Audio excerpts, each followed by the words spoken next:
यहां पर आपको रायपुर से एक बड़ी खबर बता रहे हैं, जहां गृह मंत्री अमित शाह रायपुर पहुंचे हैं। 2 दिन के छत्तीसगढ़ दौरे पर हैं अमित शाह। सीएम, मंत्री और संगठन के लोगों के साथ बैठक करेंगे। कल सुबह दंतेवाड़ा के लिए रवाना होंगे गृह मंत्री। दंतेवाड़ा में मां दंतेश्वरी के दर्शन करेंगे। बस्तर पंडो महोत्सव में भी शामिल होंगे। तो ये इस वक्त की बड़ी खबर, रायपुर पहुंचे हैं गृह मंत्री अमित शाह। 2 दिन के छत्तीसगढ़ दौरे पर गृह मंत्री अमित शाह रायपुर पहुंचे हैं। सीएम से, मंत्रियों से और संगठन के लोगों के साथ बैठक करेंगे। कल सुबह दंतेवाड़ा के लिए रवाना हो जाएंगे। दंतेवाड़ा में मां दंतेश्वरी के दर्शन करेंगे। और ज्यादा जानकारी के लिए हमारे साथी युगल हमारे साथ फोन लाइन पे जुड़ गए हैं। युगल, क्या है, कब तक शुरू होगी बैठक? ये देखिए, केंद्रीय गृह मंत्री अमित शाह रायपुर एयरपोर्ट पहुंच चुके हैं और उनकी अगुवाई के लिए मुख्यमंत्री विष्णुदेव साय है, दोनों डिप्टी सीएम विजय शर्मा और अरुण साव और जो वित्त मंत्री ओपी चौधरी भी यहाँ पर उसकी अगुवाई के लिए मौजूद है। संगठन के जो पदाधिकारी है तमाम लोग मौजूद है। यहाँ गर्मजोशी के साथ उनका स्वागत करेंगे। उसके बाद आज रात रायपुर में केंद्रीय गृह मंत्री अमित शाह निजी जो रिसोर्ट है वहां पर विश्राम करेंगे। उसके बाद कल जगदलपुर के लिए रवाना होंगे और मां दंतेश्वरी की पूजा अर्चना करेंगे। और जिस तरह से छत्तीसगढ़ के डिप्टी सीएम और गृह मंत्री विजय शर्मा ने कहा है कि लाल आतंक, माओवाद के खात्मे को लेकर के मां दंतेश्वरी के पूजा अर्चना करेंगे, प्रार्थना करेंगे। और जिस तरह से माओवादियों को यहाँ पर हमारे सुरक्षा बल के जवान एक ठोस नीति के तहत पीछे धकेल रहे हैं और जिस तरह से माओवादी ने एक जो पत्र भी जारी किया था और वार्ता की अपील उन लोगों ने की थी, तो ये है कि तमाम जो अलग अलग राज्यों के जो सुरक्षा बल के आला अधिकारी हैं उनके साथ भी बैठक है वो ली जाएगी।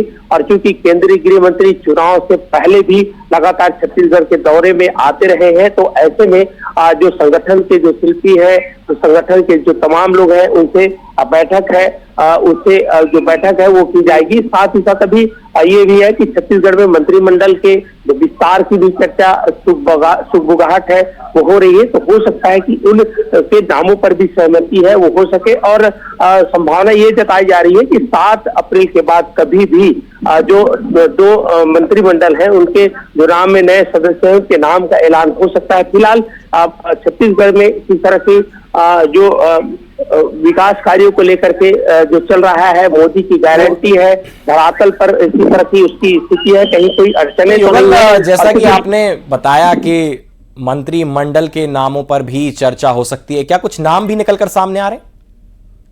जी देखिए, चर्चाओं का बाजार गर्म है। कई अलग अलग नामे हैं, 3 से 4 नामों की चर्चा लगातार चल रही है। तो देखना होगा कि 2 कौन ऐसे मंत्री है जो नए मंत्रिमंडल में शामिल होंगे।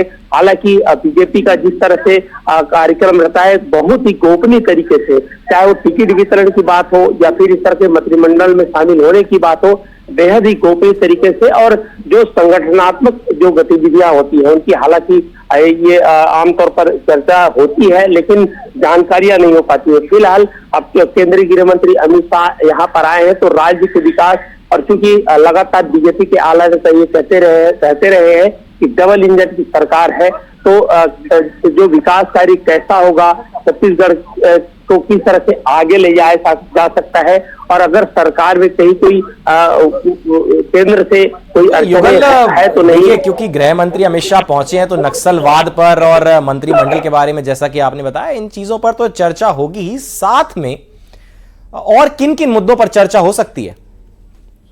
देखिए, छत्तीसगढ़ में अहम तो फिलहाल यही है कि माओवादी खात्मे का जो डेडलाइन तय किया गया है जो मार्च 2026, और लगातार यहाँ पर माओवादियों का एनकाउंटर भी हो रहा है। 300 से अधिक जो माओवादी है वो मारे गए हैं 1.5 साल के भीतर पर। 500 से अधिक जो अहम जो माओवादी है उन्हें जो हार्डकोर नक्सली है उनको मौत के घाट भी उतारा है हमारे सुरक्षा बलों के जवानों ने। 500 ऐसे हैं जो सरेंडर किया है, मुख्य धारा पर जुड़ा है। तो छत्तीसगढ़ में विकास की गति देना है, विकास चाहे तमाम खनिज संसाधनों का यहाँ पर भंडार है, और चाहे उन फंडों का यहाँ पर किस तरह से व्यवस्था किया जाए, जीएसटी के जो पैसे जो आते हैं छत्तीसगढ़ के विकास से, उत्तरोत्तर विकास के लिए हो। और सबसे अहम बात यही है कि अभी सड़कों का जो जाल बिछा है, केंद्र की बहुत सारी ऐसी योजनाएं हैं जो छत्तीसगढ़ में उसको इम्प्लीमेंट करना है, कहीं कोई दिक्कत तो नहीं। तो केंद्र और राज्य के बीच जो सामंजस्य है बना रहे और राज्य की आवश्यकता क्या है, तमाम चीजें हैं। और सबसे अहम यही है कि अलग अलग राज्य के सुरक्षा बल के जो अधिकारी हैं, हमारे सुरक्षा के अधिकारी हैं, उनके साथ कल बैठक होगी और सीमाओं से बाहर माओवादियों को खदेड़ने और उन्हें पीछे धकेलने के पर भी जो सहमति है वो बनेगी। जी और वैभव के साथ साथ मैं ललित भी आपसे जुड़ा हुआ हूं। युगल, एक और बड़ी महत्वपूर्ण बात है कि जिस रफ्तार से काम हो रहा है नक्सल मोर्चे पर, मैं नक्सल पर ही आना चाह रहा हूं, जिस रफ्तार से नक्सल मोर्चे पर काम हो रहा है, ऐसा लग रहा है 26 की डेडलाइन भी बहुत जल्दी, बहुत ज्यादा लेट है, उससे पहले ही ऐसा लगता है रेड कॉरिडोर मिट जाएगा।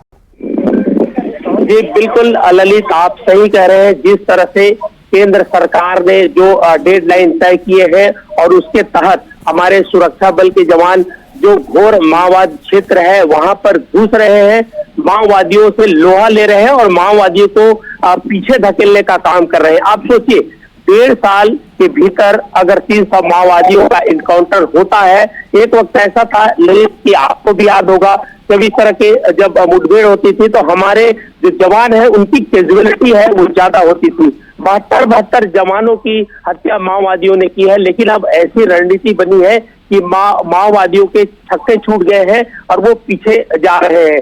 चारों जो छत्तीसगढ़ की सीमा आपको पता भी है कि 7 राज्यों से जुड़ा हुआ है, तो उन राज्यों तक ही बाहर ढकेलना उनका उद्देश्य नहीं है, बल्कि माओवादियों का समूल नाश करना, उसको खात्मा करना, ये टारगेट जो मार्च 2026 रखा गया है। और माओवादियों का पत्र ये बताता है कि जिस तरह से यहाँ पर रणनीति बनी है, छत्तीसगढ़ में लाल आतंक को खत्म करने का जो काम किया जा रहा है, उससे साफ तौर पर माओवादियों के मन में दहशत तो है और उसी दहशत को कायम रखने के लिए इस तरह के आपने युगल जो लेटर का जिक्र किया, पहले तो बड़ी अच्छी बात आपने याद दिलाई कि हम पहले भी नक्सलवाद को लेकर जब चर्चा करते थे, नक्सल हमले को लेकर चर्चा करते थे, तो हमारा बड़ा सवाल यह होता था कि क्या हमारे जवान सुरक्षित बेस कैंप तक लौट आए हैं।